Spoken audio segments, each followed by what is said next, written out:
ఉద్యోగులతో బురిడి కొట్టించిండ్రు.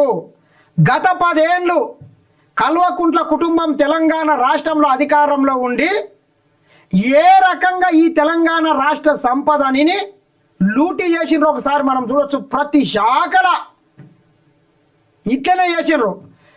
వందల మంది వేల మందిని ఈ కాంట్రాక్ట్ అవుట్సోర్సింగ్ విధానంలో బోగస్ ఉద్యోగుల కింద నియమించి ప్రతి నెల కొన్ని కోట్ల రూపాయల జీతం కింద తీసుకొని అవినీతి చేసిండ్రు. అంటే ఎట్లున్నా చూడండి, మొత్తం ఒక్కొక్కటి పాపాలు వగిలి పుట్ట వగిలి బయటకు వచ్చినట్లు వస్తున్నాయి. నిజంగా చదువుకున్నానికి ఉద్యోగాలు ఇవ్వనంటే ఇవ్వలేదు, కానీ ఈ దొంగలు ఈ బోగస్ సంస్థల్ని నెలకొల్పి కోట్ల రూపాయల ప్రభుత్వ ఖజానాని గండిగట్టిండ్రు. ఉద్యోగులు లేకున్నా రికార్డులో చూపి వేతనాలు పొందిన వైనం సీఎం విచారణకు ఆదేశించడంతో అవుట్సోర్సింగ్ ఏజెన్సీలో కలకలం. ఉద్యోగాల్లో లేకున్నా రికార్డులలో చూపించి కొన్ని వేల మంది ప్రతి నెల కొన్ని కోట్ల రూపాయలు, దాదాపు 250 కోట్ల రూపాయలను లూటీ చేసిండ్రంట. ముఖ్యమంత్రి రేవంత్ రెడ్డి గారు అధికారంలోకి వచ్చిన తర్వాత వీటి మీద ఒక సమగ్రమైనటువంటి దర్యాప్తు జరిపితే ఒక్కొక్కటి బయటకు వస్తున్నాయి. అంటే ఎట్లున్నా చూడండి, యవన బసొత్తు తెలంగాణ ప్రజలు ఎంతో కష్టపడి ట్యాక్సులు కడితే ఈ దొంగలు ఈ రకంగా మొత్తం లూటీ చేసి దొంగలు కలిసి గట్లు వంచుకున్నట్లు రాష్ట్ర ఖజానాను మొత్తం లూటీ చేసిండ్రు. 25,000 మంది బోగస్ ఉద్యోగులు ఉన్నట్లు ప్రాథమికంగా నిర్ధారణ. ఒకడు కాదు, 2 కాదు, 25,000 మంది బోగస్ ఉద్యోగులు ఉన్నట్లు అధికారులు ప్రాథమికంగా ఒక నివేదిక ఇచ్చారంట. 25,000 మందికి ప్రతి నెల ఎంత తక్కువైనా 25,000 జీతం అంటే ఎన్ని వందల కోట్లు ఈ రకంగా ప్రభుత్వ సొమ్ముని కాజేసిరు ఈ దొంగలు. పైగా వాళ్ళకి ఈఎస్ఐ పిఎఫ్ మొత్తం కట్ అవుతుందంట.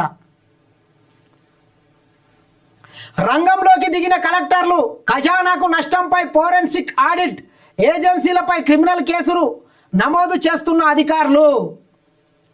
కలెక్టర్లు రంగంలోకి దిగి ఎవడెవడైతే ఈ తెలంగాణ రాష్ట్రంలో బోగస్ ఉద్యోగులని నియమించుకొని ప్రభుత్వ ఖజానాని గండి కొట్టినరో వీళ్ళందరి మీద క్రిమినల్ కేసులను కూడా ఇప్పటికే చాలామంది మీద బుక్ చేసిండ్రు.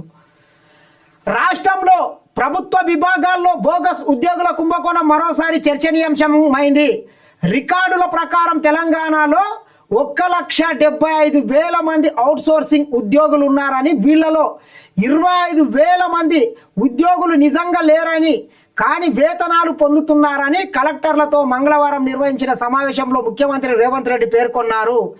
ఇదేమి గుర్తించకుండా కలెక్టర్లు వేతనాల ఫైళ్లపై ఎలా సంతకాలు చేస్తున్నారని ఆగ్రహం వ్యక్తం చేశారు. ఈ అంశంపై తక్షణమే విచారణ చేసి బోగస్ ఉద్యోగుల ద్వారా లబ్ధి పొందుతున్న ఏజెన్సీలపై కేసులు నమోదు చేయాలని ప్రభుత్వం అయితే ఆదేశాలు ఇచ్చిందంట. 25,000 మంది అంటే ఏం చెప్పాలో చెప్పండి మిత్రులారా. ఎక్కడ పోయినా ఈ సొమ్ము? ఎవడు దీని వెనకాల పాత్రధారేవాడు, దీని వెనకాల సూత్రధారేవాడు? ఇన్ని వందల కోట్ల రూపాయలను లూటీ చేస్తే ఏమనాలే చెప్పండి మిత్రులారా. ఈ రకంగా ప్రతి వ్యవస్థలో ఇట్లా చేసిండ్రు ఈ దొంగలు. కాబట్టి 8.5 లక్షల కోట్లు అప్పు చేసిండ్రు. అప్పు చేసి చిప్ప చేతికిచ్చి మళ్ళీ ఈరోజు చేసినప్పు చాలదన్నట్లు ఈ వాళ్ళ దగ్గర ఉన్నటువంటి ఈ దొంగ మీడియా సంస్థల్ని అడ్డం పెట్టుకొని ప్రతిరోజు ఈ రాష్ట్ర ప్రభుత్వం మీద, ముఖ్యమంత్రి రేవంత్ రెడ్డి గారి మీద దుమ్మెత్తిపోసే కార్యక్రమం పెట్టుకున్నారు. దొంగల్లారా, మీ అప్ప జాగిరి అన్నట్లు కాంట్రాక్టులలో అవుట్సోర్సింగ్లలో ఏడ దొరికితే వదలలేదు. ప్రతి దాంట్లో అవినీతే.